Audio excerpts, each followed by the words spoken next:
ईसाइयों के रूहानी पेशवा पोप लियो ने मशरिक़ वस्ता में होने वाली बमबारी के मुतासरीन से गहरे दुख और अफसोस का इजहार किया है। वेटिकन के सरकारी मीडिया के मुताबिक पोप लियो को मशरिक़ वस्ता की सूरत हाल पर तशवीश है और उन्होंने बमबारी में मरने वाले तमाम लोगों के लिए अफसोस का इजहार किया। ईसाइयों के रूहानी पेशवा पोप लियो ने मशरिक़ वस्ता में होने वाली बमबारी के मुतासरीन से गहरे दुख और अफसोस का इजहार किया है। वेटिकन के सरकारी मीडिया के मुताबिक पोप लियो को मशरिक़ वस्ता की सूरत हाल पर तशवीश है और उन्होंने बमबारी में मरने वाले तमाम लोगों के लिए अफसोस का इजहार किया। ईसाइयों के रूहानी पेशवा पोप लियो ने मशरिक़ वस्ता में होने वाली बमबारी के मुतासरीन से गहरे दुख और अफसोस का इजहार किया है।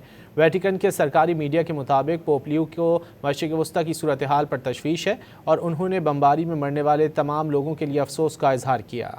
ईसाइयों के रूहानी पेशवा पोप लियो ने मशरिक़ वस्ता में होने वाली बमबारी के मुतासरीन से गहरे दुख और अफसोस का इजहार किया है।